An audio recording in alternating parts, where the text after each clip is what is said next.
kusema hivi, our position as Linda Jamii is that Ogolla has been assassinated. And we have enough information to suggest that it's an assassination. It started in Bomas. Threats are very clear. Ruto said he forgave Ogolla, but he forgave him spiritually. But physically, he has executed this matter. Duale advised him to deal with KDF that tried to overturn his winning. So our position is that this is an assassination.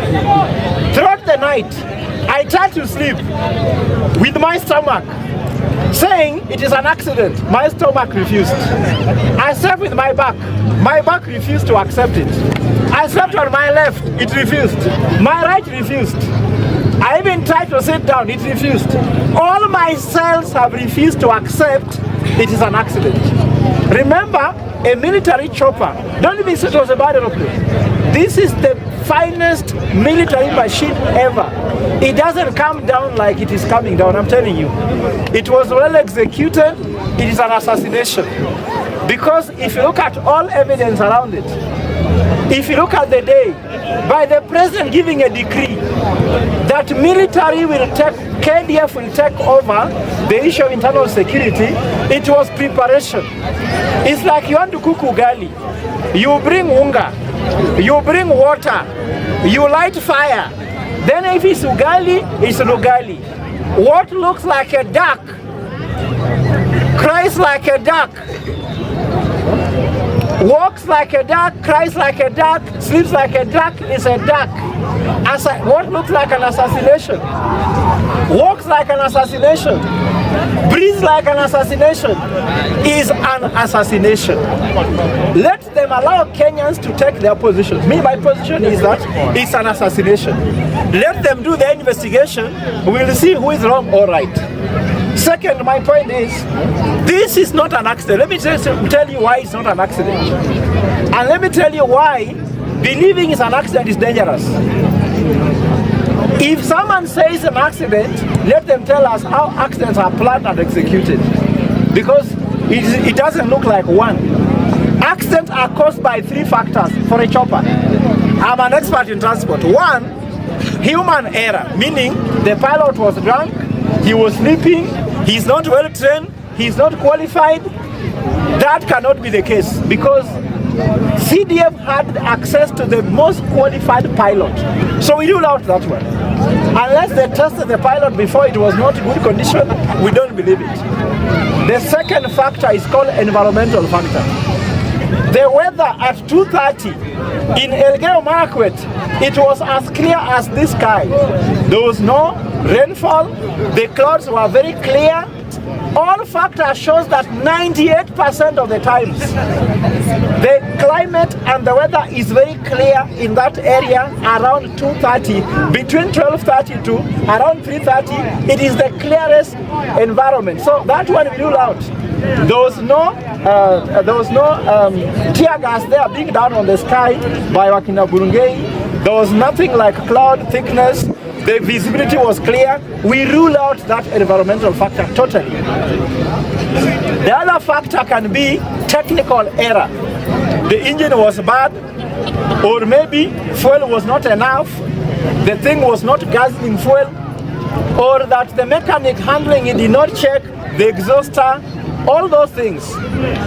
Having a plane that has a budget, do you know that that plane has a budget of 2 million just for maintenance per day? 2 million maintenance per day. Where did that money go to? Did Kindiki steal the money? Did he wire the money to CDF to maintain the plane? So the plane has got maintenance. There was no engine failure. This was an execution with the highest order. In fact, big collateral damage. You want to kill one person, but in return you kill 9 people. You suffocate 9 families just because you want to target one person. So to accept an accident is a joke. And let me tell you why we cannot accept that. KDF is one of the most qualified professionals we have in the world. For them not to know how to transport their CDF shows that we have been lowered in dignity. So the president, we asked him, accept that it's an assassination for the sake of the Kenyan dignity. But to say it's an accident means who is safe? If CDF can die, some of us ride with the Toyota Wish, which even has no brakes, and we have not died. How can a plane where there's zero margin to error die? Remember, a plane can warn you. If Toyota Wish can tell you your brakes are getting over, Toyota Wish, or Voxy, or Provox. How about a plane carrying a CDF? It should even tell you that I can feel the wind moving, that the wind... this is a joke of the century. It cannot be an accident.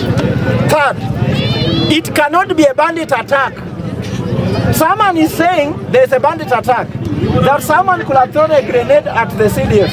Let me tell you what, you are making the bandits look brilliant more than a CDF.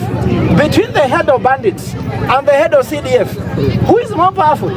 If Kenyan plane can be brought down on CDF by a grenade, we can be beaten by Somalia.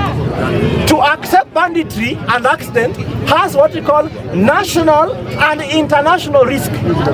Because we need to show that we can beat Ethiopia. We need to show we can beat Sudan. We can beat Uganda. We can beat Rwanda. But after bringing down our CDF with a grenade only, it means that what Muhoozi of Uganda was saying he can take over Kenya in 24 hours, actually he can do in 1 minute with a grenade. It's just too risky to accept that. So, Mr. President, we have 3 hypotheses: assassination, bandit attack, chopper accident. I am taking assassination for the sake of my country. And we are willing to go down with that one. You go and do your research. And I want to tell those in investigation, I am an expert in investigation. They are what you call A, B, C of investigation. One is called A, assume nothing. So for us, we are assuming nothing. We are assuming what? Nothing, isn't it? Anything has happened, everything has happened. So we are starting from assumption of nothing. B is called believe nothing. We are believing what? Nothing. We don't believe anything you are saying, including even the names where he died, the name of the chopper. We believe nothing until we get what to believe. So, second one is B. Oh, no, C. C is called check everything. We are going to check everything, including under your bed, for everything. We are going to check everywhere and everything. So, A, B, C, assume nothing, believe nothing, and check everything. We will do that until we turn every stone to get the truth of what has happened to Ogolla. Because we cannot be fooled. Luos are educated. We cannot be taken for a ride. If you go to Siaya, where Francis has died, Ogolla, my namesake, that place has the highest PhD and professor holders. I'm one of them. We will believe nothing, assume nothing, and check everything. By the time we are done with you, William Ruto, if you think that this assassination was a succession plan, with Ogolla dead, he's more dangerous than when he was alive. Jesus proved it to the Romans. When Jesus was still alive, he was less dangerous. After he died, Christianity spread like nowhere.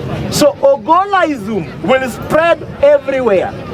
I'm calling upon all children called Ogolla.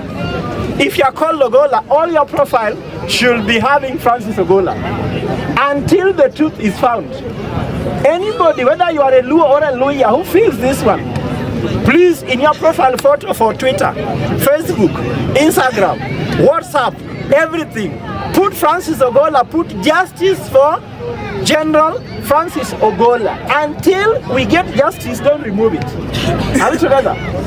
So I want to state clearly that another thing which is important, Mr. President will not take us for a single story. There's a single story we cannot take. A danger of a single story telling us that I have commissioned Kenya Air Force to go to the site and investigate.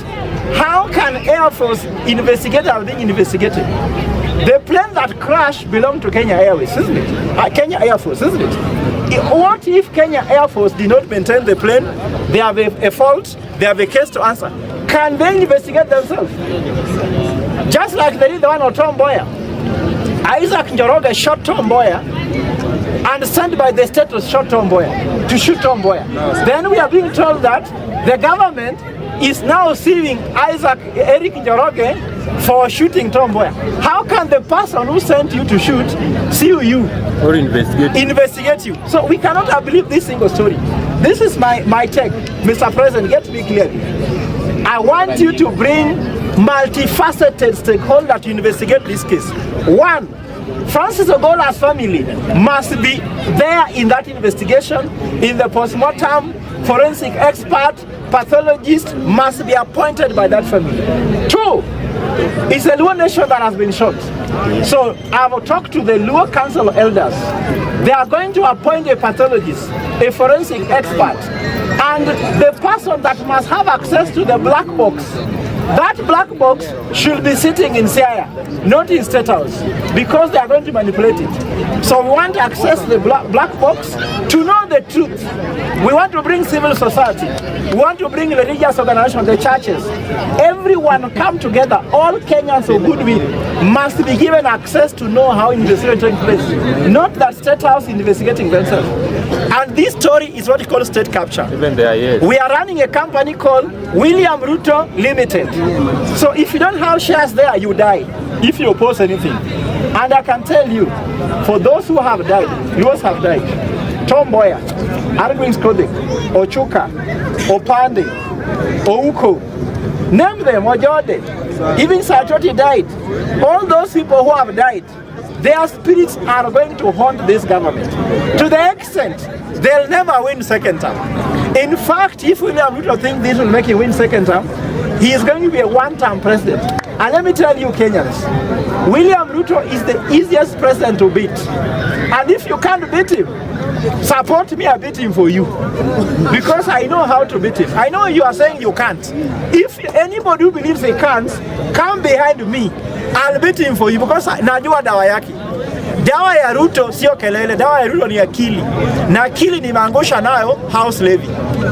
Akili imeangusha hustler fund. Akili nataka kutoa Mudavadi kwa kazi, utajua tu hivi karibuni court will decide. Ni akili tu. Akili inaweza Ruto vizuri kabisa. Usimpatie mtu ambaye anaogopa kudebate na yeye. Mimi siogopi. I can debate him from now until tomorrow morning. Kama analia. Nataka kwa hiyo presidential debate Ruto awe analia tu akipunguza machozi. Nitamuuliza maswali 21 hata jibu. Unanielewa? Hizo maswali nishaziweka mahali. I'm waiting for presidential debate. I'm going to show him that he does not know what he has been doing. All Ruto's decisions are wrong. One, a presidential decree to take CDF to road trip. That is wrong. It has cost the life of Francis Ogolla. G2G oil, wrong. Fertilizer, wrong. Hustler fund, wrong. Ruto has no prescription for anything. Only killing people is his prescription. So I can tell you, we are not going to let this go. And Nikimaliza, I want to appeal to you Kenyans. Don't first of all fear. Be vigilant. Kenyans died long time ago. The day we died is the day Ruto was given the certificate. That's the day we died. Because from there, death has been many. Finance Act, that is death. Is it life? Increasing taxation, that is death. Your pay slip has been killed. Your allowances has been killed. Mafuta yako imeibiwa. Watoto shuleni. Sijui watoto shuleni is death. Shule zimekufa. Hospitali zimekufa. Healthcare is dead. Linda mama imekufa. So we died. So being a friend waiting there, you are a zombie. You died. Death is not only physical. It is not worth living in this country with William Ruto as the president. Me, I'm asking you one thing. In Kaloleni Social Hall, on 1st of May 2024, we are launching a bill to remove the guy from office because our problem is one William Ruto. Thank you.